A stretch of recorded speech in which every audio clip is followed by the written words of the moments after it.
밑줄 친 설명으로 옳은 걸 찾으래요. 그래서 읽기제로 다 읽었을 테니까 바로 1번으로 갈게요. 기업 땡땡 지방자치단체장의 임기는 2년이 아니라 4년이죠. 그리고 몇 번까지 할 수 있죠? 3번 연임합니다. 3번까지만 할 수 있어요.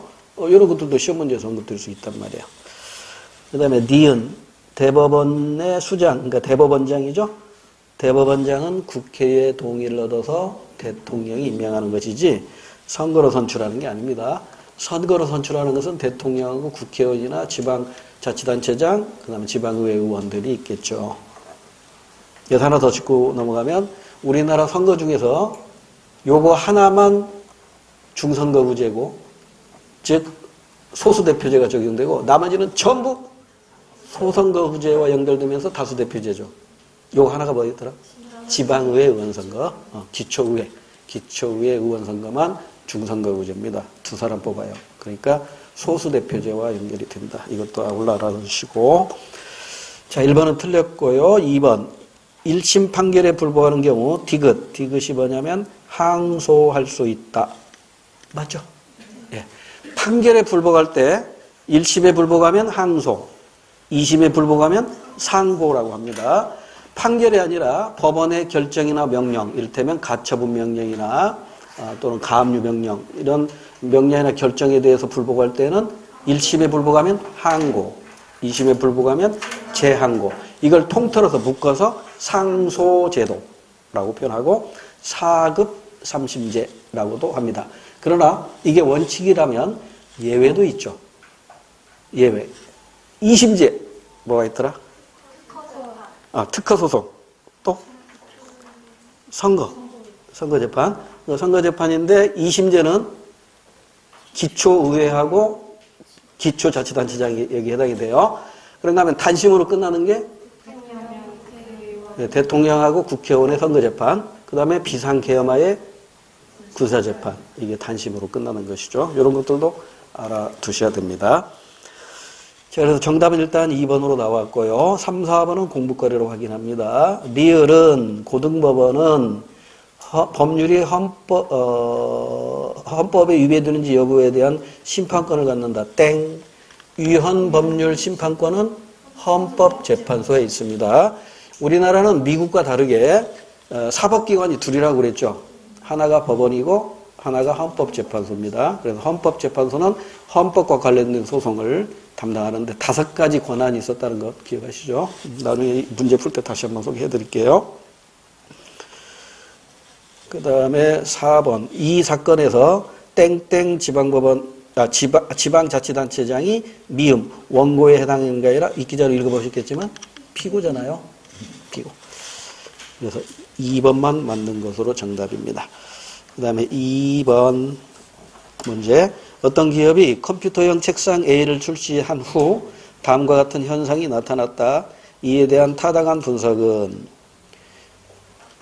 자, A의 가격을 10% 올리자 매출액이 5% 줄었대요. 오라? 가격을 올리니까 안 팔린대요. 그러면 탄력이에요, 비탄력이에요? 일단 여기까지 오면 탄력이죠. 가격을 올리니까 안 샀어요. 그러니까 탄력이니까 탄력도가 1보다 크겠죠. 그 다음 가계소득이 증가하자 A의 매출액이 20% 증가했대요. 그러면 소득이 증가하니까 매출도 늘어났어요. 그러니까 소득이 늘어나니까 샀다는 얘기죠. 이걸 말을 바꾸면 정상제 또는 우등제라는 것이고, 소득 탄력성이 양의값으로 나와야겠죠. 소득 탄력성은 양의값. 그 다음에 타사의 신제품인 컴퓨터용 책상 B가 출시되자 A의 매출액이 20% 감소했대요. 자, A하고 B는 대체제 관계겠죠? 그럼 매출액이 감소했다는 얘기는 책상 B가 더 많이 팔린다는 얘기겠네요. 그러죠? 그럼 책상 B가 더 많이 팔리는 이유가 있겠죠. 가격을 내렸으니까. 가격을 내리니까 더 많이 팔리겠죠. 따라서 B의 가격이 내리니까 A의 수요는 어때요? 줄어드는 거라고. 이게 대체제 관계니까. 그래서 매출이 감소하는 것이다. 이렇게 연결이 되어야 됩니다. 1번에 A제는 열등제이다. 땡. 우등제 또는 정상제입니다. 뭘 보니까 두 번째 가계소득이 증가하자 매출이 증가했다고 그랬잖아요. 이걸 다른 말로는 소득 탄력성이 양액값이다 이렇게 표현합니다. 자, 1번 틀렸어요. 맞는 걸 찾아야 됩니다. 2번 A제의 가격이 오르면 B제의 가격이 오르면 A제의 수요는 증가한다. 지금 A제하고 B제는 대체제 관계잖아요. 대체제 관계니까 교차 탄력성이 양액값이죠. 교차 탄력성이 양액값이라는 얘기는 가격하고 수요 간에 같은 방향으로 움직인다는 거잖아요. 그렇죠? 그러니까 2번이 맞네요. 정답이고요. 3번 A에 대한 수요의 가격 탄력성은 1보다 작다. 제일 위에 가격을 올리자 매출이 줄었다고 그랬죠. 비싸니까 안 사. 따라서 탄력적입니다. 탄력적이니까 탄력도 값이 1보다 큽니다. 그 다음에 4번 가계 소득이 증가하면 A의 수요 곡선은 왼쪽으로 이동한다. 소득이 증가하면 수요 곡선은 우측으로 이동하는 겁니다. 소득이 감소하면 수요는 감소하니까. 그러니까 수요건 수요량이건 증가는 오른쪽으로 가는 거고요. 감소는 왼쪽으로 가는 거예요. 그래서 자, 2번 문제 지금 탄력도에 관한 문제인데 이 탄력도에 관한 문제는 그래프 제가 4개 소개했었죠. 기억나요? 복습해 볼까요? 자, 수요의 가격 탄력성인데 이 가격은 주로 생략합니다. 수요의 가격 탄력성 주로 생략을 해요. 그래서 공식으로 하면 어떻게 되죠? 가격 변동률에 대한 수요량의 변동률이죠. 근데 이게 우하향 곡선이기 때문에 기울기가 음수잖아요. 이게 마이너스 값으로 나온다고. 왜냐하면 가격이 오르면 수요량 감소하니까 이게 음의 값으로 나온다고. 그래서 절대치로 한다고 그랬죠. 절대치. 가격 변동률이란 원래 가격에 대한 가격 변동분. 수요량 변동률이란 원래 수요량에 대한 수요량의 변동분. 이것의 절대치. 이게 수요의 가격 탄력성이에요. 그런데 탄력성은 가격 탄력성 말고 또 있다고 그랬죠. 수요의 소득 탄력성이 있어요. 또 하나는 수요의 교차 탄력성이 있어요. 요건 다른 거 필요 없고 요것만 기억하면 돼요. 소득 탄력성이 양의 값이면 정상제 또는 우등제. 소득 탄력성이 음의 값이면 열등제. 이것만 기억하시면 되고 더 이상 시험 문제 낼 게 없어요. 그다음에 이제 교차 탄력성은 이제 대체제일 때는 교차 탄력성이 양의 값이죠. 대체제의 경우 보완제의 경우는 교차 탄력성이 음의 값입니다. 그래서 시험 문제는 요거 가지고 잘 내요. 대체제와 보완제. 그래서 제가 그림으로도 그려드렸었죠. 이를테면 여기가 가격하고 수요 나타낼 때 이렇게 움직이면 대체제, 이렇게 움직이면 보완제. 이거 뭐 기계적으로 나와야 됩니다.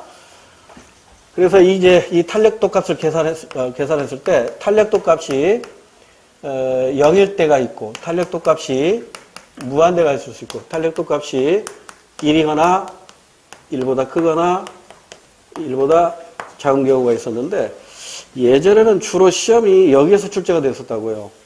근데 최근의 트렌드는요. 얘 가지고도 출제를 잘하고 있고요. 그 다음에 얘 가지고도 출제를 잘해요. 그러니까 요 두 가지는 조금 관심을 가져야 됩니다. 무한대는 별로 시험 문제 될 게 없어요.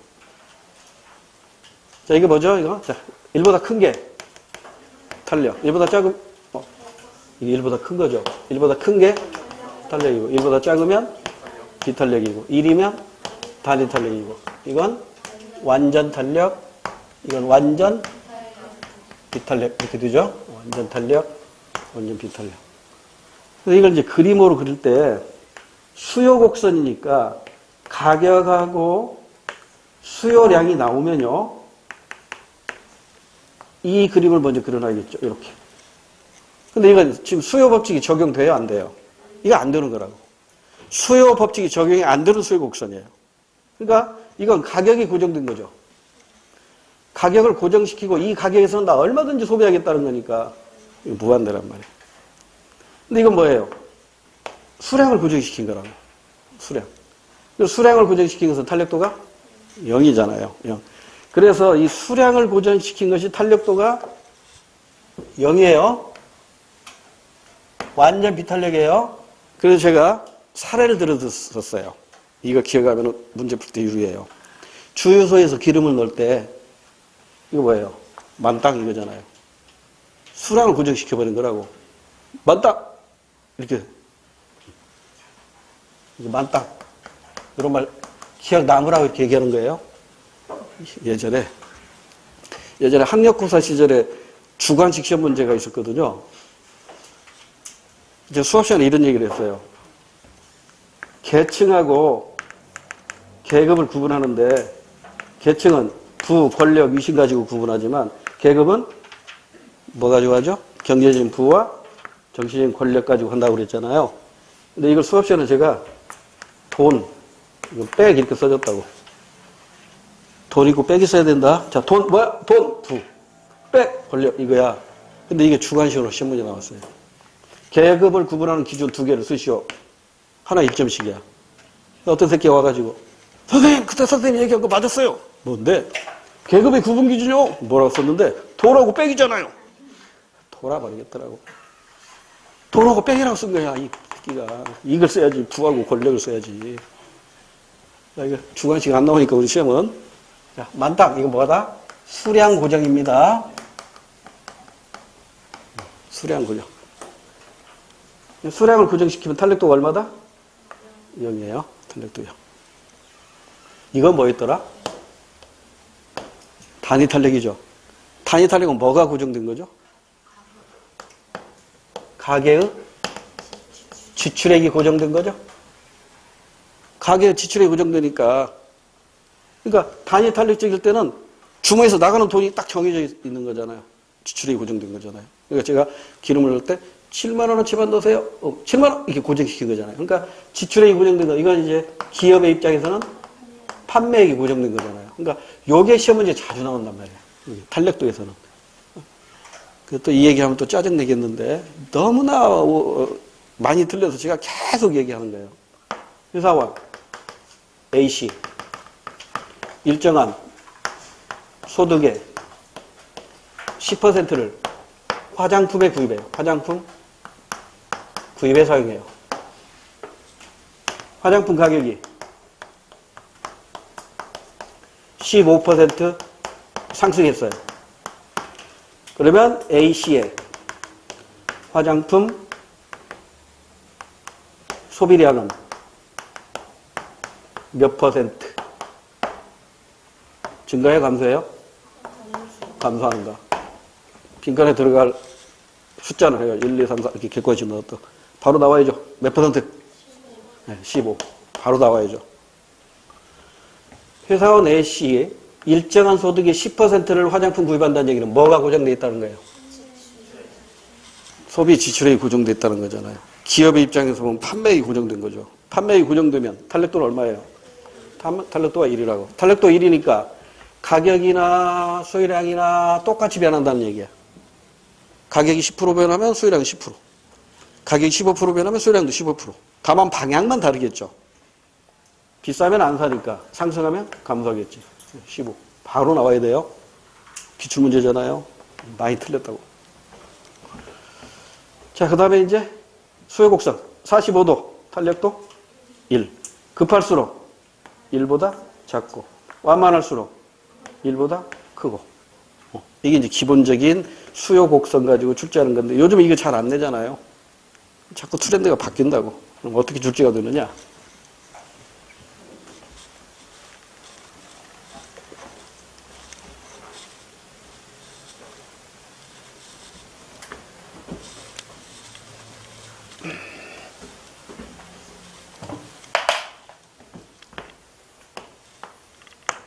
여기 가격, 변동률. 자, 변동률이니까 플러스 값도 있고 마이너스 값도 있죠. 여기가 원점이니까 가격 변동률이니까 이 위는 뭐야? 가격이 오르는 경우겠죠.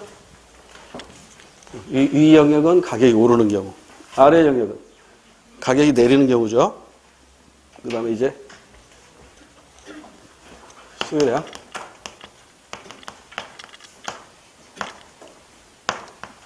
수요량의 변동률이니까 오른쪽은 수요량이 증가하는 경우고 왼쪽은 수요량이 감소하는 경우죠. 그럼 얘는 뭐야? 가격이 오를 때 수요량이 증가하는 경우잖아. 비싼데도 많이 사는 경우잖아. 이거 수요법칙이 적용돼야 안 돼요? 안 되잖아. 그럼 어떤 사례가 될까요? 가수요, 유품제, 매점, 사재기 이런 것들이죠. 이미 공부했고. 얘는 뭐야? 역시 수요법칙이 적용이 안 되죠. 기펜제 공부했던 거죠. 그러면 이제 아까 그랬던 그림을 그대로 여기다 적용하면 돼요. 이 축에 있으면 이 축 중에 어느 점에 있든지 탄력도 얼마? 이건 지금 수요량이 고정된 거잖아. 수량이 고정됐잖아요. 수량이 고정돼 있으니까 탄력도 얼마? 0. 이건 지금 뭐가 고정돼 있어요? 이렇게 하니까 가격 변동률이 0이라고. 가격이 고정돼 있다고. 가격이 고정됐으니까 탄력도 얼마? 무한대가 되는 것이지. 자, 이제 45도 그려볼까? 탄력도 얼마? 1. 완만할수록 1보다 크고, 급할수록 1보다 작고.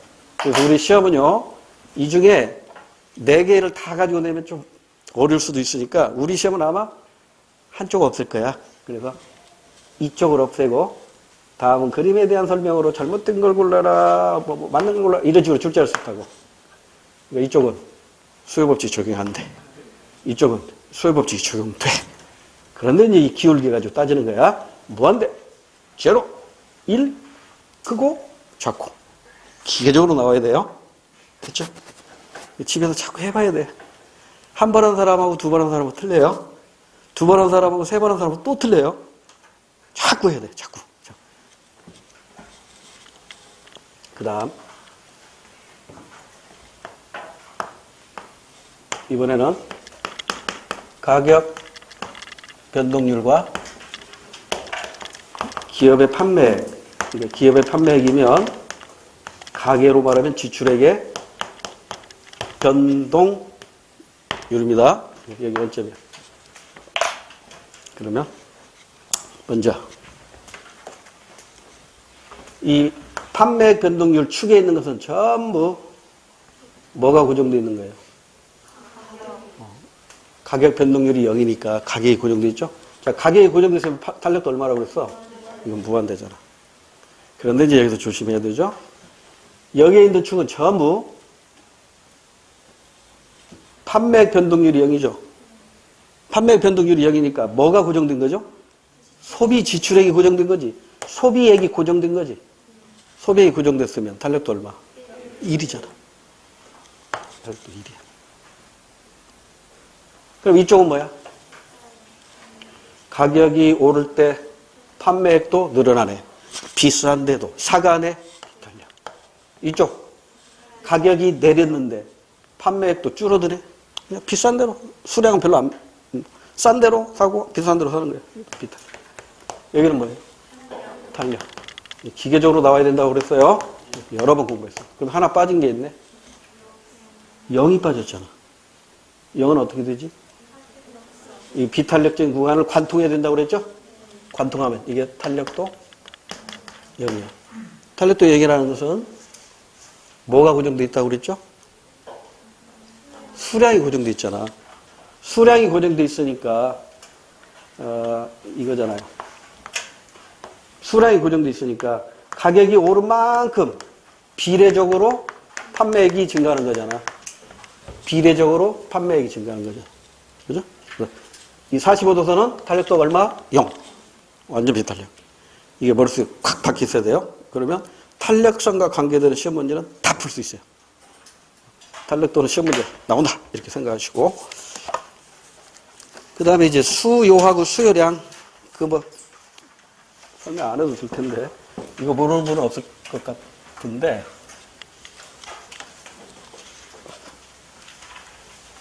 다음에 이런 문제 나오면 이제 이런 설명 안 해요. 이게 마지막이야. 이론 정리는. 그러니까 다음에 문제 나오면 그냥 바로 정답만 우리가 고르고 가면 돼. 정신 바짝 차리고 이번 기회에 이론을 머릿속에다 팍 박아놓으라고. 이론이 박혀 있어야 문제를 응용해서 풀 수가 있으니까요. 자, 가격, 수량. 그래서 수요 곡선은 항상 우하향한다고 그랬죠. 우하향. 수요 곡선 사이에서 점이 움직이는 것은 수요량이 변하죠. 그 독립변수는 가격이었죠. 그래서 이게 오른쪽으로 갈수록 수요량이 증가하는 것이고요. 왼쪽으로 갈수록 수요량이 감소하는 겁니다. 그래서 이제 공급 곡선과 만나는 이꼴점에서 균형 가격하고 균형 거래량이 결정이 되는데 이번에는 수요 곡선 자체가 이동할 수 있잖아요. 이걸 우리는 수요의 변화라고 해요. 그래서 역시 오른쪽으로 움직이면 수요의 증가, 왼쪽으로 이동하면 수요의 감소 이렇게 돼요. 그래서 수요 함수는 수요량은 뭐의 함수다? 가격의 함수예요. 근데 가격 이외에도 수요량에 영향을 주는 게 많잖아. 이를테면 소득도 주고 인구도 주고 대체재나 보완재와 같은 연관재 가격도 영향을 주고 또 뭐가 있어요? 기호, 소비자의 기호라든가 그 다음에 경제 전망이라든가 이런 것들도 영향을 주는데 이건 다 고정되어 있다고 가정한다고 그랬죠. 그런데 고정됐다고 가정한 것이 움직일 때 뭐가 변하는 거야? 이때 수요가 변하는 거라고. 그러니까 이 수요량은 오직 뭐의 함수다? 가격의 함수예요. 그러니까 시장에서는 뭐만 보고 소비하면 된다? 가격만 보고 소비하면 돼요. 시장에서는 가격만 보고 소비하면 돼. 가격이 독립변수, 수요량이 종속변수. 그런데 소득이 변하고 인구가 변하고 연관재, 대체재나 보완재 가격이 변하고 기호가 변하고 경제 전망이 변할 때는 수요량이 변한다고 하지 않고 수요가 변한다고 하는 것이고 수요는 선의 개념입니다. 수요량은 점의 개념이죠. 그러니까 수요량은 하나의 수요 곡선상에서 각 가격 수준에 대응되는 점을 우리는 수요량이라고 하고 수요 곡선 자체는 수요라고 하는 거예요. 공급도 마찬가지죠.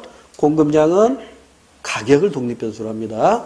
공급은 가격 이외의 것을 독립변수로 합니다. 이를테면 생산기술이라든가 생산비라든가 관세율이라든가 이런 것들이 공급의 독립변수예요.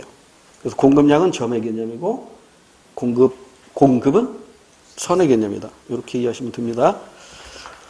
자, 이렇게 해서 이제 2번 문제에 대한 내용은 대충 마무리가 됐고요.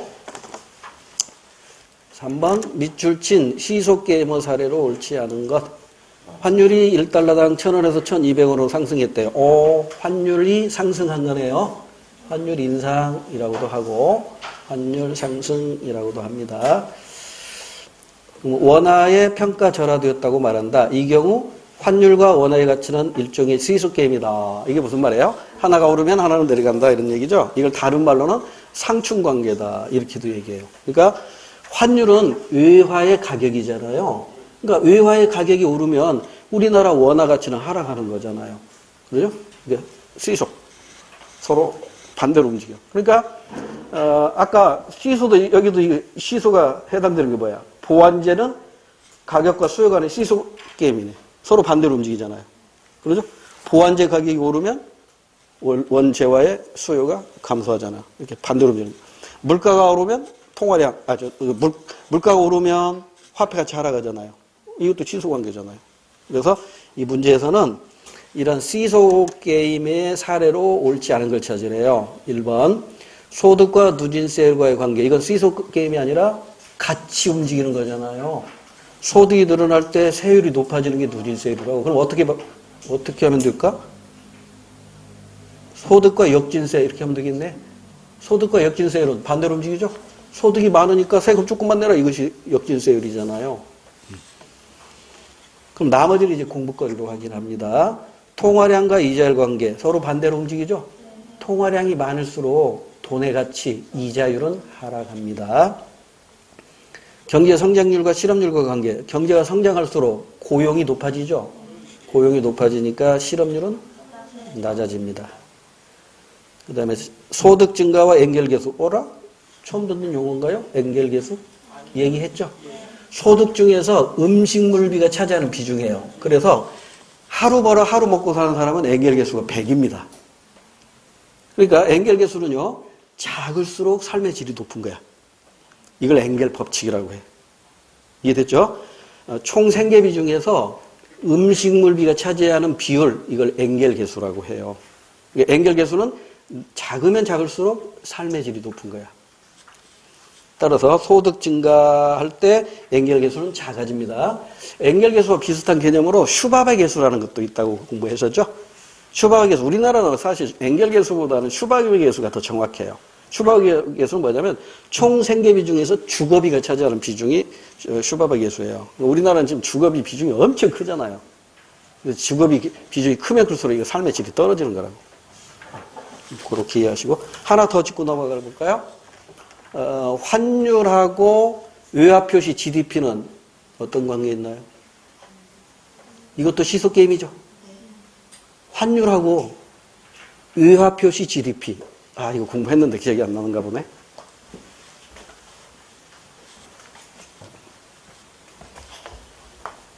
자, 수업 시간에 했던 거 기억 한번 해보세요. 여기 인형이야. 메이드 인 코리아. 기억나요? 저 이 그림 그렸었잖아요. 이게 한국에서 얼마에 팔리냐면 2,000원에 팔려. 근데 이거 미국에다 수출할 때는 달러로 표시해야 되잖아요. 그래서 달러가 1달러가 1,000원이라고 가정해 봅시다. 그럼 이거 몇 달러로 표시돼요? 1달러 이렇게 표시돼요. 1달러. 그러면 이게 우리나라 GDP겠죠? 국내에서 생산한 것이니까. 그럼 우리나라 GDP는 이제 2,000원으로 표시가 되고 외화로 표시하면 2달러 이렇게 표시되잖아. GDP가. 그지? 근데 환율이 1달러가 2,000원으로 올랐어요.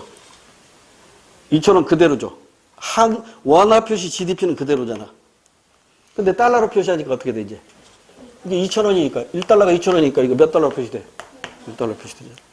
그러니까 외화 표시 GDP는 커져 작아져? 작아지잖아. 그러니까 환율하고 외화 표시 GDP는 시속 게임 관계. 이것도 하나 추가해 두세요. 나중에 환율 시간에 또 한 번 언급 될지 모르니까 이것도 기억해 두세요. 자, 환율이 오르면 외화 표시 GDP는 작아집니다. 환율이 내리면 외화 표시 GDP는 커집니다. 됐지요? 넘어갑니다.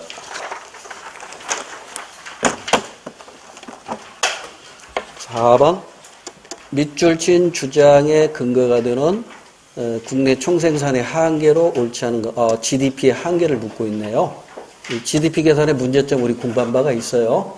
이를테면 GDP는 시장에서 거래된 것만 표시하기 때문에 생산되었지만은 시장에서 거래되지 않은 것은 GDP에 포함이 안 된다는 문제점이 있었죠. 이를테면 가사 도우미의 가사 노동은 GDP에 포함되지만 가정주부의 가사노동은 GDP에 포함이 안 된단 말이에요. 농부가 채소를 재배한 것은 GDP에 포함이 되지만 가정주부가 텃밭에다가 배추, 채소 이거 재배한 것은 GDP에 포함이 안 된다고. 왜냐하면 시장에서 거래되지 않았기 때문에. 또 시장에서 거래되었더라도 중고 거래는 GDP에 포함이 안 됩니다. 그리고 밀수와 같은 암시장에서 거래되는 것 또한 GDP에 포함이 안 돼요. 그리고 이 GDP 가지고 복지 수준도 알 수 없을 뿐만 아니라 빈부격차도 알 수 없다. 이런 것들이 GDP 계산의 문제점, 한계다 이렇게 공부했어요. 근데 GDP 계산은 세 가지 방법으로 계산한다고 그랬죠. 자, 국내 총생산, GDP. 세 가지 공식. 제일 첫 번째 시험 문제에서 가장 많이 활용하는 게 부가가치의 합. 그러니까 각 생산 단계별로 가치가 증식된 부분을 전부 더하면 그게 GDP가 되는 거예요. 다만 시장에서 거래된 부가가치 하겠지. 그다음에 두 번째, 최종 생산물의 합계. 세 번째, 총 생산물에서 중간 생산물을 빼면 되잖아요. 이거 다 아시는 내용이죠? 요 세 가지 중에 요게 시험 문제에서 많이 활용됩니다. 부가가치 합계. 자, 그러면 4번 문제. GDP 계산의 한계가 아닌 걸 찾아야 됩니다. 1번. 각 생산 단계의 부가가치가 반영되지 않는다. 땡. 각 생산 단계의 부가가치를 모두 합친 것이 GDP란 말이에요. 이것은 GDP 계산의 원칙을 지금 얘기하고 있는 것이니까 1번이 정답이 되겠고, 나머지 공부거리. 여가나 환경의 가치는 반영되지 않겠죠? 이건 플러스 영역인데 이게 반영이 안 된다고. 그 다음에 전업주부의 가사노동도 반영되지 않고, 교통사고의 증가와 같은 사회적 비용에 의해서도 증가할 수 있겠죠? 때문에 태풍이 지나가는 바람에 다리가 부러졌다. 이때 다리는 사람 다리가 아니라 여기 무슨 다리? 브릿지? 맞나? 아니, 영어를 저녁에 공부해가지고 낮에는 잘 모르겠어. 다리? 강 위에 떠 있는 다리? 이게 부러졌다. 그럼 다시 복구해야 되잖아요. 그래서 환경은 파괴되었지만 GDP는 증가한다고. 4번도 맞는 얘기죠. 자, 한계 아닌 것 1번 정답입니다. 5번. 그러면 민간 경제의 흐름을 나타낸 건데요. 옳은 걸 고르래요. 자, 생산물 시장하고 생산 요소 시장에서 민간 경제니까 두 개밖에 없겠지. 자, 민간 경제 하나가 가계, 소비 주체. 또 하나는 기업, 생산 주체. 그래서 민간 경제를 다른 말로는 사경제라고도 해요. 그래서 사경제, 민간 경제인 가계와 기업이 두 시장, 즉 생산물 시장과 생산 요소 시장에서 주거니 받거니 하는데, 주거니 받거니 하는 대상이 다르죠. 하나가 생산물이면 다른 하나는 화폐, 또 다른 하나가 생산 요소면 반대 방향으로 화폐가 움직입니다. 이와 같이 실물과 화폐가 서로 반대 방향으로 돌고 도는 것을 우리는 경제순환이라고 하는데, 이게 민간 경제 간의 순환도 있고요. 여기에 정부가 개입하면 국민 경제의 순환이 되는 것이고요. 여기다가 외국이 포함이 되면 국제 경제의 순환, 이렇게 확대되는 겁니다. 자, 지금 여기에서는 민간 경제만이라고 했으니까 가계와 기업밖에 없는 겁니다. 이런 상태 하에서 국민소득 3면 등가의 법칙이 성립한다고 그랬죠. 정부나 외국이 개입되면은 국민소득 3면 등가의 법칙은 깨진다, 이렇게 소개했었어요. 자, 그러면 생산물 시장에서의 공급자, 그러니까 나에서 가로 생산물 시장 A가 움직이죠. A가 뭐예요? 그 실물이라고 표현됐잖아. 실선이 실물이니까 A는 뭐예요? A를 물어봤어요. 재화나 서비스란 말이에요. 그러면 가는 뭐예요? 가게는 생산물 시장의 수요자, 가게. 나는 생산물 시장의 공급자, 기업이라고요. 근데 생산 요소 시장에 가면 정반대가 되죠. 생산 요소 시장은 가게가 공급자고 기업이 수요자가 되는 거예요. 그래서 그 B, 생산 요소가 이제 가에서 나로 이동하고 있죠. 그 B에 해당되는 게 뭐가 있어요? 예, 그렇습니다. 토지, 자본, 노동, 경영. 이게 생산의 4요소죠. 토지, 자본, 노동, 경영. 이렇게 세 가지, 네 가지. 그럼 이제 이게 움직이면 이제 점선은 화폐겠죠. 그래서 토지에 대한 지대, 자본에 대한 이자, 노동에 대한 임금, 경영에 대한 이윤. 이렇게 이동하겠죠. 자, 그럼 이제 옳은 걸 골라야 됩니다. 가는 노동시장에서 수요자이다. 가가 가게죠. 가게는 노동시장에서 공급자입니다. 생산 요소 시장에서는 가게가 공급자고 기업이 수요자가 되는 거예요. 1번 땡. 2번 나는 기업이었어요. 조세를 걷어들여 공공재를 생산한다. 땡. 예, 조세를 걷어들이는 건 공경제인 정부밖에 없습니다. 따라서 여기는 나타나 있지 않고. 3번 A는 생산물이기 때문에 재화와 서비스가 되겠죠. 이발이나 의료행위도 포함된다. 정답이네요. 이발이나 의료행위는 서비스죠. 근데 이발하고 의료행위는 직접 서비스예요? 간접 서비스예요? 예, 직접 서비스입니다. 이것도 구분할 줄 알아야 돼요. 그 이발, 미용사, 미용행위, 이용사, 이용행위, 이거 직접 서비스고요. 의료행위도 직접 서비스예요. 근데 수능에서는 간접 서비스 가지고 출제 썼어요. 그게 뭐였었더라? 상품 매매, 볼펜 매매, 부동산 중개. 이것은 모의고사로 나왔었죠. 그러니까 매매나 중개 행위는 간접 서비스입니다. 간접 용역입니다. 그래서 3번이 맞는 것으로 정답이고요. 4번. B에는 생산 요소에는 틀렸죠? 이건 생산 요소가 아니라 요소 소득이죠. 그래서 노동에 대한 임금, 요소 소득, 그 다음에 토지에 대한 지대, 자본에 대한 이자, 경영에 대한 이윤, 이렇게. 그래서 B가 아니라 이건 요소 소득에 해당이 됩니다. 정답은 3번밖에 없고요. 6번으로 갑니다. 다음 사례에서 값이 이혼할 경우 법률관계에 대한 설명으로 옳은 걸 찾으래요. 가정주부인 값은 25년 전 을과 결혼, 법률혼, 그러니까 혼인신고한 거네요.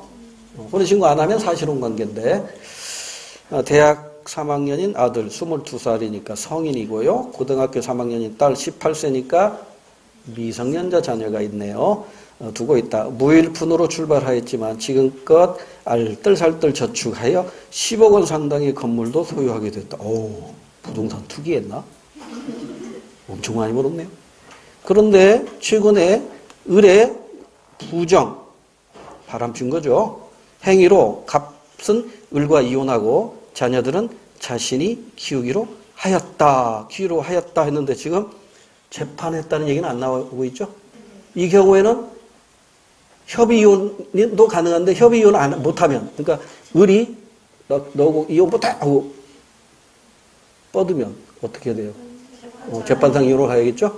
그래서 이 부정한 행위는 재판상 이혼 요건이 됩니다.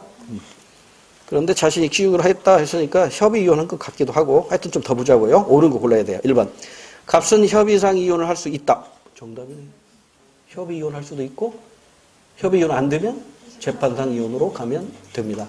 근데 협의이혼하고 재판상 이혼하고 절차에서 차이가 있죠. 절차와 효과의 차이, 이거 잘 기억해야 돼요. 협의이혼은 반드시 이 기간이 들어가요. 숙려기간이 들어갑니다. 협의이혼은 양 당사자가 서로 합의해가지고 야 찢어져, 찢어져. 그럼 이제 법원에 가서 우리 찢어질게요. 그러면 법원에서 알았어 하고 바로 해주는 게 아니에요. 그래서 미성년자 아이가 있으면, 자녀가 있으면 3개월 동안 다시 한번 생각해 보세요. 숙려기간입니다. 미성년자 자녀가 없으면 1개월간의 숙려기간을 둡니다. 그리고 효력도 이혼 합의서를 그러니까 가정법원에서 이혼 확인서를 받아가지고 행정관청, 구청이죠. 구청이나 시청에 신고함으로써, 신고 접수됨으로써 그 효력이 발생합니다. 근데 재판상 이혼은 그렇지가 않죠. 재판상 이혼은 숙려기간 없어요. 숙려기간 없이 바로 이제 선고. 그래서 선고하는 즉시 이혼의 효력이 발생해요. 그러니까 뭐 신고, 접수 이런 거 할 필요가 없어. 그 정도 기억해 두시기 바랍니다. 자, 나머지 이제 한번 볼까요? 값은 재산 분할 청구권을 행사할 수 있다. 지금 여기 입기 자료만 놓고 보면 공동재산은 지금 언급이 안 돼 있죠. 공동재산이 있는데 이게 누구 건지 불분명할 때는 재산 분할 청구권을 행사할 수 있는데 지금 가정주부인 값이 알뜰살뜰 저축해서 10억 원 건물을 소유하게 됐대요. 그럼 이 소유주가 누구야? 값이잖아요. 부부 별산제 아시죠? 부부 별산제가 적용되기 때문에 아내 재산은 아내가 갖는 것이고요. 남편 재산은 남편이 갖는 거야. 근데 지금 부부 간에 공유 재산이 나왔다면 분할 문제가 발생하지만 여기서는 지금 공유 재산 언급이 없단 말이에요. 따라서 2번은 제시글과는 사실 관계가 없고요. 을은 아들에 대한 친권을 행사했을 때 아들은 성년이기 때문에 아빠나 엄마나 모두 친권 행사가 불가능합니다. 미성년자인 딸만 이제 친권 행사. 근데 그 자신이 키우기라고 했다 이렇게 됐잖아요. 그리고 이렇게 합의가 됐다면, 협의 이혼이 됐다면 친권은 값이 행사하고 남편인 을은 면접 교섭권을 갖겠죠. 뭐 몇 달에 한 번씩 또는 1년에 한 번씩 만날 수 있는 면접 교섭권을 갖겠죠. 자, 그래서 3번 을은 아들에 대한 친권을 행사할 수 없습니다. 성년이기 때문에. 그 다음에 4번 을은 딸에 대한 면적 교섭을 가질 수 없다. 있어요? 면적 교섭 같습니다. 넘어갑니다. 7번 문제. 근대 사회 계약론자 하면 세 사람 나오죠? 우리 시험에서는 딱 이 세 사람밖에 없어요. 제일 먼저 출발한 홉스, 그 다음에 로크, 그 다음에 프랑스의 루소. 이 세 사람의 공통점과 차이점 가지고 출제를 합니다. 값은 누굴까요? 루소. 뭘 보니까? 자연권의 양도. 그러니까 천부인권 양도할 필요 없고 직접 민주정치의 저항권 부정. 이게 바로 루소의 특징입니다. 을은 로크입니다. 일부 양도죠. 천부인권의 일부 양도. 그 다음에 입헌군주제하고 저항권을 인정한 유일한 사람. 로크입니다. 존 로크. 그다음에 병은 보나마나 홉스겠죠. 천부인권을 전부 양도해야 된다. 전부 양도설. 그리고 절대군주제를 옹호했고 당연히 저항권은 부정했죠. 그리고 이 세 사람의 특징을 알았으니까 이제 옳은 거 찾아야 돼요. 1번 갑 루소입니다. 자연 상태를 만인에 대한 만인의 투쟁으로 본 사람은 홉스입니다. 루소는 자연 상태를 진정한 자유와 평화가 있는 상태라고 했어요. 그런데 왜 진정한 자유와 평화가 깨진다? 사유재산제도 때문에. 사유재산제도 때문에 깨진다. 이렇게 봤던 거죠. 그 다음에 2번에 을이 로크입니다. 자연권을 침해하는 국가 권력에 대한 저항권 행사를 인정한다. 정답. 로크만이 저항권을 인정합니다. 루소도 저항권 인정하죠. 루소도 저항권 인정해요. 그 다음에 홉스만 저항권 인정 않죠. 루소는 직접 민주정치니까 엄밀히 말하면 저항권과는 아무 관계가 없는 거죠. 저항권과는 무관하다 이렇게 이해하시면 돼요. 자, 그래서 2번이 정답이에요. 3번은 왜 틀렸을까요? 병이 홉스죠. 왕권 신수설을 통해 군주주권을 정당했다. 군주주권론을 정당한 건 맞은데 그 근거가 왕권 신수설이 아니라 왕권 민수설이었죠. 그래서 홉스는 군주들한테 뺨 맞았다고 그랬잖아요. 신과 동격이라고 생각하는데 이 새끼가 백성들이 준 거라고 하니까 기분 나쁘잖아요. 홉스는 알고 보면 불쌍한 사람이다. 군주한테도 뺨 맞고 시민한테도 뺨 맞고. 자, 그 다음에 4번에 값이 루소였죠. 로크와 달리 국가를 목적이 아니라 수단으로 본다. 땡. 이 세 사람의 공통점은 국가는 인위적으로 만들어진 겁니다. 왜 인위적으로 만들어졌죠? 개인의 자유를 보장하기 위해서.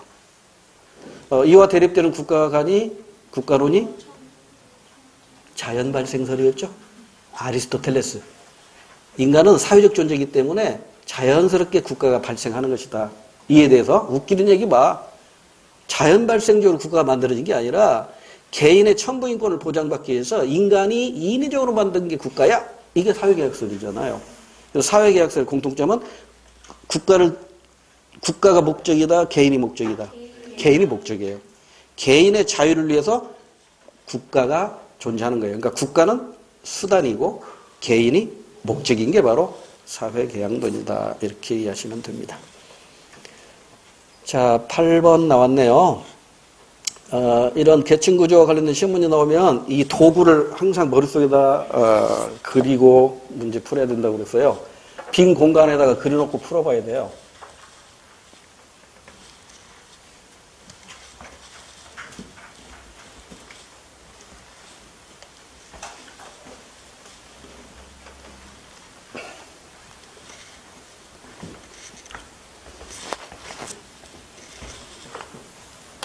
이게 머릿속에 들어있어야 돼요. 딱 들어가 있어야 돼. 여기가 부모 세대, 자녀 세대, 상중하,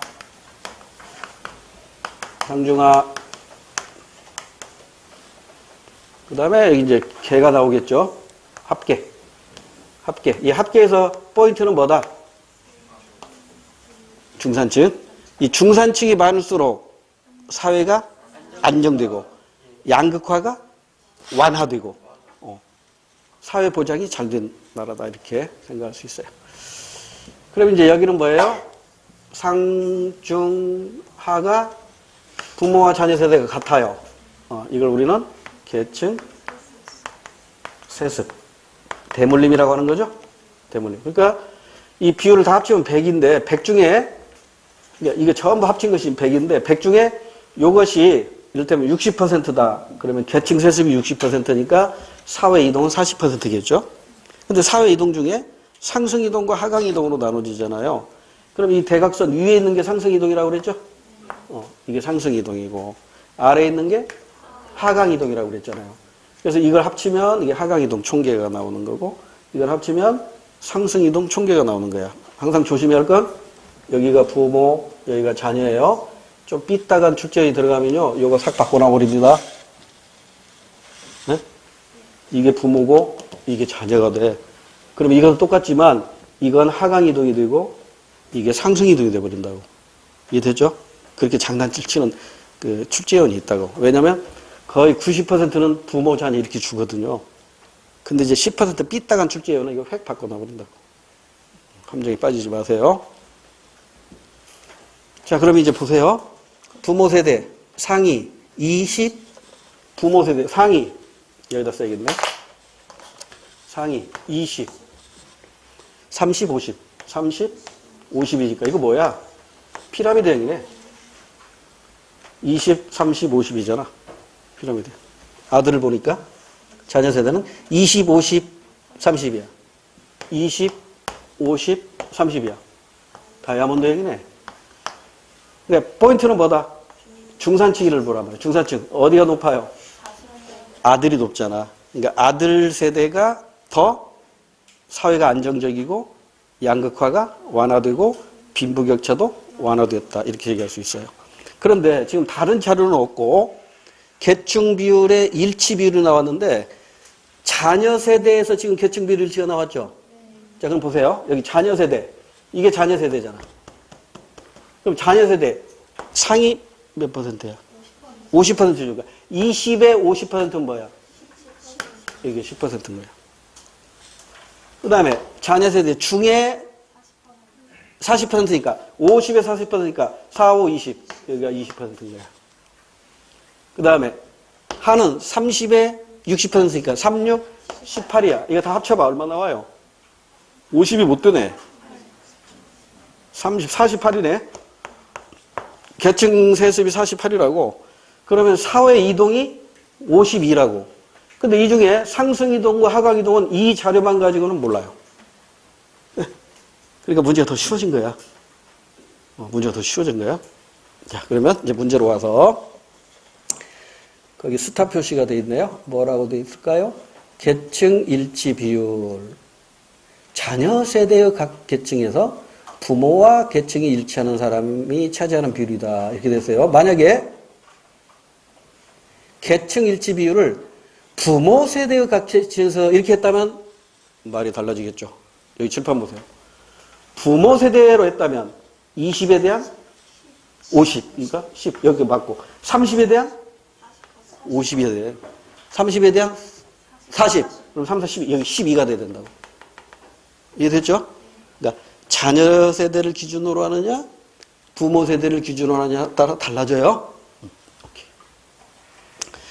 자, 그럼 이제 1번으로 옵니다.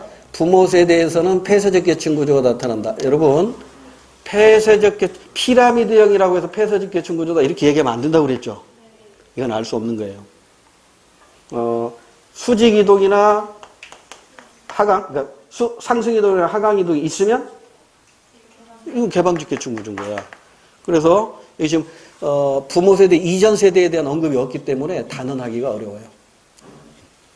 그래서 1번은 틀렸어요. 2번 자녀 세대의 중층에서 부모보다 낮은 계층의 사람은 절반 이상이다. 자, 부모 세대의 중층이니까 자녀 세대 중층이니까 칠판 보세요. 자녀 세대의 중층이니까 요겁니다. 요거. 이 중에는 부모보다 하강 이동한 사람도 있고 상승 이동한 사람이 있는데 이거 알 수 있다 없다? 없어요. 이거. 이 자료만 가지고는 알 수 없어요. 절반이다? 이건 알 수 없다. 땡. 그 다음에 3번 자녀 세대의 계층 구조가 부모 세대의 계층 구조보다 사회 안정에 유리하다. 이건 중산층만 보면 해결돼요. 중산층은 부모 세대는 30, 자녀 세대 50이니까 자녀 세대에서 훨씬 더 사회가 안정적이다. 이렇게 얘기할 수 있어요. 정답이죠? 3번이 정답이고요. 4번.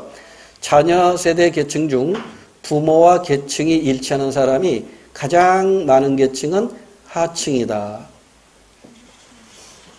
하층은 18명이잖아. 100병 중에 18. 중산층으로 봐야죠. 20이 가장 많으니까. 그래서 4번도 땡. 하층을 중층으로 바꾸면 돼요. 9번 문제. 연구 과정에 대한 옳지 않은 설명을 고르래요. 자, 연구 주제. 가정폭력 노출 경험과 청소년 비행 간의 상관관계. 감 잡았죠? 상관관계니까. 양적 접근법, 실증적 연구, 방법론적, 이론론, 설명적 연구. 이게 다 같은 말로 표현되는 거라고 그랬죠. 그래서 상관관계니까 독립변수와 종속변수가 나타나죠. 독립변수가 뭘까요? 가정폭력 노출 경험. 종속변수는 청소년 비행. 이게 종속변수겠죠. 그 다음에 가번으로 가니까 가정폭력 노출 경험이 많을수록 청소년 비행이 증가할 것이다. 가설 설정 단계네요. 그러니까 이 가설 설정 단계가 있기 때문에 이 연구 절차는 연역적 연구 절차라는 걸 알 수가 있어요. 그 다음에 가설 설정 다음에 곧바로 연구 설계 단계로 나온다고 그랬죠. 자, 연구 설계 단계에서 대부분 두 가지가 나타난다고 그랬죠. 개념의 조작 적정의와 자료 수집 범위나 방법. 이걸 확정하는 게 연구 설계 단계입니다. 청소년 비행을 5가지 유형으로 분류하고 가정폭력 노출 빈도와 각 유형별 청소년 비행의 발생 빈도를 5점 척도로 측정하고자 한다. 연구 설계. 그러니까 이게 개념의 조작적 정의와 연결이 되겠죠. 그 다음에 나번 땡땡시의 남녀 고등학생 500명을 대상으로 설문조사를 시행했다. 자료 수집이죠? 근데 자료 수집인데 전수조사예요? 표본조사예요? 표본조사죠. 표본조사는 항상 잊어서는 안 되는 거. 표본의 대표성. 표본의 대표성 있어요? 없어요? 없어요. 왜 없죠? 500명이니까. 그러면 5,000명이면? 없어요. 숫자가 중요한 게 아니라고 그랬어요. 표본의 대표성을 확보하려면 균형 있는 표본을 정해야 되기 때문에 이를테면 여기서 남녀 고등학생 500명을 할 게 아니라 이를테면 상류, 중류, 하류층도 균형 있게 해야 되고 성적이 높은 학생, 낮은 학생 이것도 균형 있게 해야 되고 또 뭘로 할까? 지역별로 어느 지역에 살고 있느냐 이것도 균형 있게 해야 된단 말이에요. 이런 것 없이 그냥 무작위로 이런 말 나오잖아요. 무작위로 어쩌고 저쩌고 이런 말 나오면 무조건 표본의 대표성이 없는 겁니다. 그러니까 표본의 대표성이 없다는 얘기는 이 자료에 대한 신뢰도가 없다는 얘기고 자료에 대한 신뢰도가 없다는 얘기는 이게 일반화 되더라도 신뢰할 수 없다는 거예요. 이해됐죠? 그 다음 자료 분석 다. 자료 분석 결과 이제 가설 검증을 통해서 결론이 도출됐네요. 청소년의 가정폭력 노출 경험의 빈도와 비행 경험 간의 빈도 간에는 양의 상관관계가 나타났다. 이렇게 결론을 내렸네요. 자, 그러면 1번부터 갑니다. 틀린 것 골라야 돼요. 표준화된 도구를 통하여 자료를 수집하였다. 오라? 표준화? 이런 말 나왔네? 제가 수업 시간에 분명히 얘기했어요. 자료 수집 방법에는 양적 자료 수집 방법이 있고 질적 자료 수집 방법이 있는데 이 두 가지는 1차 자료 수집 방법이고 2차 자료 수집 방법으로 문헌 연구법이 있다. 이렇게 공부했어요. 이 그림 기억납니까? 여기 조작과 통제를 써드렸고 이거 지난번 단원별 문제 때 봤던 그림. 수능 기출문제. 시간과 비용해가지고 이렇게 반절로 쭉 나눠가지고 요쪽 영역은 양적 자료. 그래서 실험법, 질문지법 이렇게 공부했잖아요. 그다음에 이쪽 영역은 질적 자료 수집 방법. 그래서 여기가 참여관찰법. 그래서 이 실험법하고 참여관찰법은 항상 대응관계. 이걸 이제 뭐라고 표현해요? 우리나라 지구 중심으로 구멍 뻥 뚫으면 어디 나와요? 아르헨티나 나온다던가, 아르헨티나하고 볼리비아하고 국경 나온다던가. 제가 학교 다닐 때 부에노스아이레스 나온다고 배웠거든요. 근데 지금 아니라고 그래. 그 측정이 잘못됐다고 그러대. 그러니까 지금 아르헨티나 사람들은 우리와 정반대로 뒤집어져서 앉아 있어요. 네? 우리가 정반대로 이렇게 뒤집어져 있다고. 이걸 대척점이라고 해요. 대척점. 그래서 실험법의 대척점이 참여관찰법이고요. 참여관찰법의 대척점이 실험법이에요. 그리고 이 두 가지 비교 형식으로 문제 잘 낸다고. 그 다음에 이쪽에 이제 뭐가 있어요? 심층 면접법이 있잖아요. 그래서 이 양적 자료 수집 방법은 전부 이게 구조화되고 표준화되어 있다고 그랬죠? 표준화 또는 구조화되어 있어요. 근데 이 질적 자료 수집 방법은 이게 표준화되어 있지 않다고. 왜? 인간의 내면 세계를 연구하는 것이기 때문에 표준화할 수가 없어요. 이것은 통계 처리하니까 통계 처리할 수 있기 때문에 실증할 수 있기 때문에 표준화가 가능한데 얘는 표준화가 불가능해요. 그래서 이건 비표준화되고 비구조화되었다 이렇게 표현하는 거예요. 자, 그러니까 지금 국어 문제 1번 표준화된 도구를 통해 자료를 수집하였다. 그런데 여기서 지금 나번에 설문조사를 진행하였다 이게 나오잖아요. 그러니까 설문조사니까 질문집법이죠. 질문집법이니까 이거잖아. 질문집법이니까 양적 자료니까 표준화 방법이죠. 그러나 이제 면접법이나 참여관찰법은 비표준화 자료 수집 방법이라고. 됐죠? 그 다음에 2번 양적 자료를 중심으로 분석하여 결론을 도출하였다. 맞죠? 양적 자료. 이게 양적 접근법이니까요. 그 다음에 3번에 가에서 나로에 그러니까 가가 뭐냐면 가설 설정해 놓고 자료를 수집하는 거죠. 설문조사. 과정은 귀납죠. 거꾸로 돼 있네. 나에서 다. 자료를 분석하는 것은 귀납적이잖아요. 그래서 제가 여기 방법론적 이론론과 방법론적 이원론의 차이 얘기했었죠. 방법론적 이론론은 연역적으로 접근하지만 여기에 귀납적 접근이 활용이 되죠. 언제? 자료 수집 분석할 때. 그런데 방법론적 이원론은 연역적 접근만 있지 연역적 접근은 존재하지 않고 귀납적 접근만 존재하죠. 그죠? 공부했어요? 오케이. 그 다음에 그래서 3번이 반대로 돼 있어요. 틀렸어요. 4번 다가 뭐지? 그죠? 자료 분석. 다를 실행하는 단계는 연구자의 엄격한 가치 중립이 요구됩니다. 자, 연구자의 엄격한 가치 중립이 요구되는 단계가 3개가 있었어요. 3개. 자료, 수집 분석, 가설, 검증, 결론, 도출. 요 3단계는 엄격한 가치 중립이 요구돼요. 그럼 그 앞에 있는 3가지 단계 있었죠. 문제 제기, 가설 설정, 연구 설계. 이 3단계에서는 가치가 개입될 수밖에 없는데 가치를 개입하더라도 최소화시켜야 된다. 이걸 소극적 가치 개입 단계다. 이렇게 얘기했고 그다음에 제일 마지막 단계가 대책 마련 단계. 이때는 누가 대책을 마련하느냐에 따라서 보수냐 진보냐 이게 굉장히 가치가 적극적으로 개입된다. 이렇게 소개했었죠. 자, 넘어갑니다. 자, 10번. 다음 사례에 나타난 사회 집단과 관련된 옳은 설명은 사회 집단 얘기가 나왔네요. 땡땡 고등학교 학생회장인 갑은 가족들과 함께 지역봉사단체에 가입하여 활동하였다. 하고 있다. 방과 후에는 동네 친구들과 야구 동호회에서 취미활동도 하네요. 자, 지역봉사단체가 나왔고 그 다음에 야구 동호회라는 사회집단도 나왔어요. 그 다음에 회계사인 을은 땡땡 기업 재무팀에 근무하고 있는데 퇴근 후에는 공정거래 분야의 시민단체의 임원으로 활동하고 있다. 기업의 재무팀에서 근무하면서 시민단체 활동도 하고 있네요. 자, 이제 옳은 걸 골라야 됩니다. 1번 갑은 고등학생 학생회장인 갑은 자발적 결사체에 속해 있나요?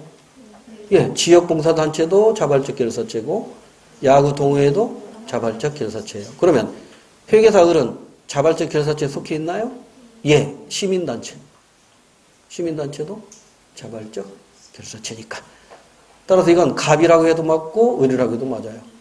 그래서 1번은 무조건 맞고 나머지는 왜 틀렸는가 보자고요. 을은 공익을 추구하는 공익을 추구하는 거니까 시민단체겠네. 비공식 조직에서 활동하고 있다. 땡. 시민단체는 100% 공식 조직이라고 그랬어요. 시민단체나 이익집단은 100% 공식 조직이에요. 비공식 조직이 되려면 전제 조건이 있다고 그랬죠. 반드시 공식 조직이 있어야만이 비공식 조직이 성립됩니다. 따라서 2번도 땡. 3번. 갑과 을은 본질 의지로 결합된 집단. 사회 집단을 선택 의지냐 본질 의지냐 이렇게 결합 의지를 가지고 구분한 사람이 누구더라? 테니스. 사람 이름을 묻는 문제는 요즘 안 내더라고요. 그래서 본질 의지로 결합된 집단이란 가족, 친족, 민족, 또래 집단, 지역사회의 구성원 요 정도가 있을 것이고 그 다음에 이제 본질 의지에 대립되는 게 선택 의지잖아요. 그러니까 선택 의지에 의한 집단이 이제 이익사회죠. 공동사회, 이익사회 이렇게 구분하는데 이익사회에는 회사, 정당, 대중매체 등등이 있겠죠. 3번도 틀렸고 4번. 갑과 을은 모두 공식적 사회화기관이라고 했네. 공식적 사회기관은 가장 대표적인 게 학교, 교도소, 직업훈련기관 이것인데 여기에서는 지금 학교만 해당되는 건 갑밖에 없어요. 따라서 공식적 사회기관에 속해 있는 사람은 갑만 해당이 돼요. 됐죠? 자, 그러면 보충 설명 한번 해볼까요? 자, 이 부분은 시험 문제 자주 나오는 영역이니까 사회 집단하고 사회 조직 여기까지만 하고 잠깐 쉴게요. 잠깐 쉴게요.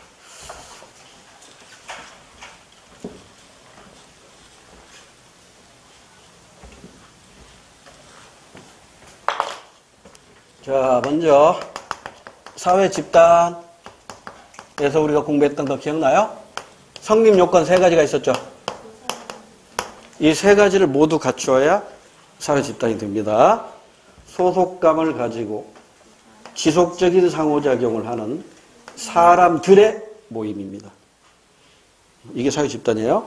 이 사회 집단은 소속되어 있으면 소속 집단이고 소속되기를 바라면은 증거 집단이 되는 거예요. 그래서 한 개인을 이해하고 개인의 행동과 사고방식을 이해하기 위해서는 소속 집단이 중요한 게 아니라 증거 집단이 더 중요하다는 것이죠. 예전에 이거 수업 시간에 했는지 안 했는지 모르겠네. 박범신이라는 사람이 쓴 수필집을 제가 꽁트집이구나. 꽁트집을 운영해보면 봤는데 지금도 안 잊혀져. 꽤 오래전에 읽었었는데 법대생하고 음대생이 미팅에서 만나서 이제 사귀게 됐어요.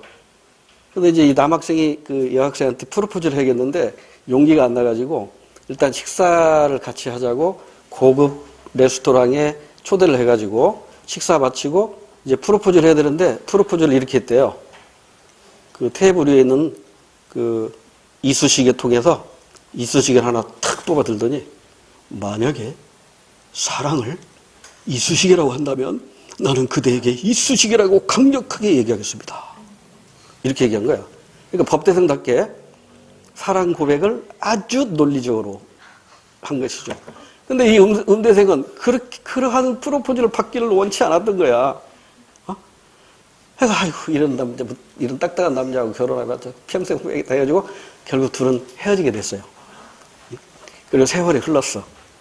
그래서 두 사람은 모두 따로 가정을 만들어서 자녀도 잘 키워가지고 결혼시키고 이제 아이러니컬하게도 각자 배우자를 사별하고 혼자가 됐는데 양로원에서 두 사람이 만나게 돼요. 처음에는 서로를 몰라봤어. 근데 양로원에서 이제 도란도란 얘기하다 보니까 과거 얘기를 하다 보니까 그때 그 영감이고 그 법대생이고 그때 이 음대생이었던 거야. 그래서 이 음대생이 그 법대생에게 물어봅니다. 영감, 지금도 사랑이 있으시게요? 이렇게 물어봤어요. 이때 그 영감이 등 법대생이 이렇게 대답합니다. 아닙니다, 할머니. 그때는 제가 너무 어려서 몰랐던 것 같습니다. 결코 사랑은 이수지가 될 수 없습니다. 사랑은 논리가 아니라 감정이기 때문이죠. 하고 끝나요. 저는 그 얘기가 너무나 가슴에 와닿더라고요. 근데 여러분 표정은 별것도 아닌 거거든요. 이런 표정인데, 죄송합니다. 하여튼, 이 봐요. 법대생 머리에 들어있는 것하고 음대생 머리에 들어있는 게 다르다니까? 똑같은 꽃을 보더라도요, 음대생은 저걸 음악으로 표현하는 음악이 생각이 나지만, 법대생은 저걸 꺾으면 형법 몇 조에 의해서 몇 년 이하에 지금 이게 생각난다고. 그러니까 세상을 보는 시각이 달라요. 그래서 사람은 중거 집단이 중요한 거야. 사고방식이나 행동에 기준되는. 그래서 항상 제가 하는 얘기지만, 요즘 청소년들 보면, 우리 때의 중거 집단은 전혀 달라요. 저는 어렸을 때, 커서 뭐 할래 물어보면 제 또래는 전부 대통령이었어요. 대통령! 목소리 크면 이게야. 여학생들은 뭔지 알아요? 여자들은 현모양처 그랬다고 했지. 정말, 옛날 정말 꼰대들이지. 지금은 어때요? 지금은 연예인 된다는 애들 많잖아요. 그러면 그 연예인들이 중거 집단이라고. 그러니까 연예인들이 잘못되면 어때? 그대로 따라한다고. 그러니까 연예인들 진짜 행동 조심해야 된다고. 이게 중거 집단이에요. 그 다음에 이제 학자별 분류로 해서 테니스가 있었고, 또 누가 있었죠? 쿨리가 있었고, 또 썸너가 있었지. 그래서 테니스는 결합 의지에 따라서 공동사회와 이익사회. 쿨리는 접촉 방식에 따라서 1차 집단과 2차 집단. 썸너는 소속감을 가지고 내 집단과 이 집단. 우익그룹, 대익그룹 이렇게 구분했잖아요. 그런데 이 사회 집단을 전문화하고 조직화한 사회 집단을 우리가 특히 이렇게 부른다고 그랬죠? 사회 조직이라고 부른단 말이에요. 그래서 이 사회 조직은 크게 두 가지죠. 공식 조직 대 비공식 조직인데 얘가 있기 때문에 얘가 있다고 공부했어요. 기억나죠? 얘는 특정 목적을 달성하기 위해서 인위적으로 만들어진 집단이에요. 그러죠? 특정 목적을 달성하기 위해서 인위적으로 만들어진 집단이죠. 이 인위적인 집단 안에서 친목 등을 위해서 자연 발생적으로 형성된 집단이 비공식 조직이에요. 따라서 인위적이냐 자연적이냐로 가지고 공식 조직이냐 비공식 조직이냐 구분한다면 진입 탈퇴가 즉 그 소속 집단에 대한 진입과 탈퇴가 자유롭냐 자유롭지 못하냐를 구분했을 때 자유로운 게 바로 자발적 결사체잖아요. 따라서 이 비공식 조직은 100% 자발적 결사체예요. 전부. 그러나 여기 조심할 게 있다고 그랬죠. 자발적 결사체는 일부는 비공식이고 일부는 공식이고 일부는 공식도 아니고 비공식도 아닌 순수한 집단, 자발적 조직체가 될 수 있는 것이죠. 그래서 이 자발적 집단에 세 가지가 있었죠. 근데 이 두 가지는 전부 공식 조직일 수밖에 없다. 1, 2, 3 중에 요 두 가지는 전부 공식 조직인데 얘는 세 개의 얼굴을 가졌다고 그랬죠. 그래서 이 친목단체는 공식 조직일 수도 있고 비공식 조직일 수도 있고 순수. 그 다음에 얘가 뭐였어요? 이익집단. 이건 시민단체. 얘들은 100% 공식 조직이다. 이렇게 공부했어요. 기억나요? 자, 이 공식 조직은 또 둘로 나눠졌었죠. 산업사회에서 대규모 조직을 효율적으로 운영하기 위한 관료제. 정보사회에서 대규모 조직을 효율적으로 운영하기 위한 탈관료제. 공통점. 대규모 조직을 효율적으로 운영한다는 것. 다만 어떤 차이가 있다? 산업사회에서 효율성을 추구했느냐, 정보사회에서 효율성을 추구했느냐. 그 차이입니다. 그래서 이 관료제는 중앙집권적이죠. 이건 분권형이잖아. 분산이잖아. 그러니까 권한이 이런 식이잖아. 이걸 뭐라고 그래요? 피라미드형. 근데 이제 탈관료제는 이 피라미드가 깨져버리죠. 이 중간관리층이 없어져 버린단 말이에요. 그래서 팀제로 운영하거나 뭐 등등. 됐지요? 그래서 이제 시험 문제에서 이 그림 가지고 출제됐었어. 근데 이 그림을 이해하면 시험 문제 푸는데 굉장히 유리하다고 그랬어요.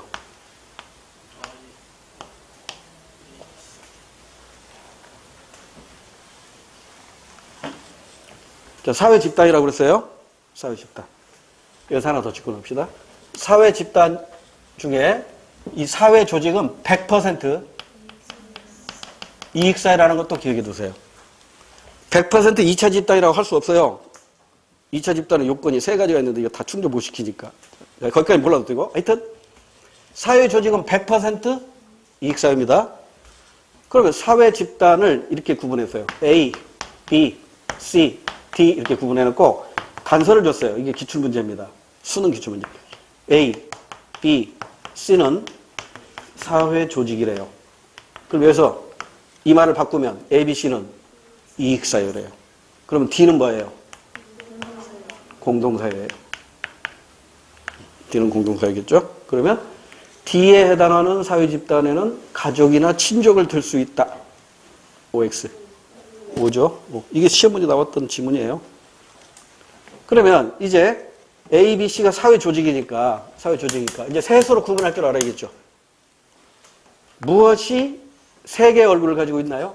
이 자발적 결사체는 세 얼굴을 가지고 있다고 했잖아요. 세 얼굴. 자, 세 개의 얼굴을 가지고 있는 게 뭐예요? B잖아. B면서 A. B면서 C, 그리고 A도 아니고 C도 아닌 B. 이렇게 세 얼굴을 가지고 있으니까 B가 바로 뭐야?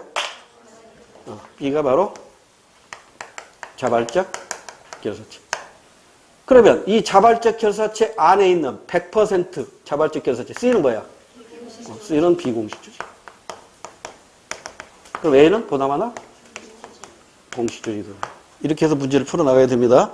이 그림을 기억해 두시면 문제 푸는데 유리합니다. 자, 이렇게 해서 10번 문제까지 마무리가 되고, 하나 또 소개할 게 있네. 사회화 기관 하나 또 빠졌네. 여기까지 하고 좀 쉴게요. 사회화 기관은 이게 시험 문제 잘 나와요. 내용면에서 기초적인 사회기관, 전문적인 사회기관, 그 다음에 주 목적면에서 주 목적이 사회화인 사회기관, 주 목적이 사회화가 아닌 사회기관 이렇게 나눠져요. 그래서 이걸 명칭이 다르죠. 내용면에서 기초적인 사회화를 담당하는 게 1차적 사회화 기관. 이게 2차적 사회기관. 사회화를 주목적으로 하는 게 공식적 사회기관, 부수적으로 하는 게 비공식적 사회기관이에요. 그래서 제가 여러 번 얘기했지만 이게 시험 문제에 나오는 게 한 4개나 5개가 있다고요. 근데 시험 문제 가장 많이 나왔던 게 이거예요. 가족, 회사, 직장이죠. 학교, 교도소. 이 정도까지만 할까요? 그 다음에 또 언론. 요거 시험 문제 잘 나오잖아요. 언론. 신문, TV, 라디오 이렇게 출제하기도 해요. 다 언론입니다. 자, 가족. 1차, 2차. 1차. 공식, 비공식. 비공식. 회사. 1차, 2차. 2차. 비공식. 학교. 2차. 공식. 교도소. 2차. 공식. 언론. 2차. 비공식. 이게 시험 문제 가장 많이 나왔던 사례입니다. 헷갈리지 마세요.